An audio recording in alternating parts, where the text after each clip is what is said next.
dari kelompok 4 mempersembahkan gatot singkong, camilan tradisional yang diolah dengan teknologi fermentasi.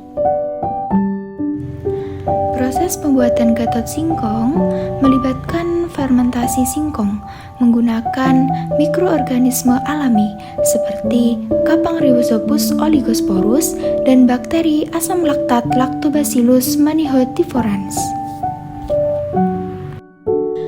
Dengan metode fermentasi terkendali ini, kami menghasilkan gatot dengan tekstur yang kenyal.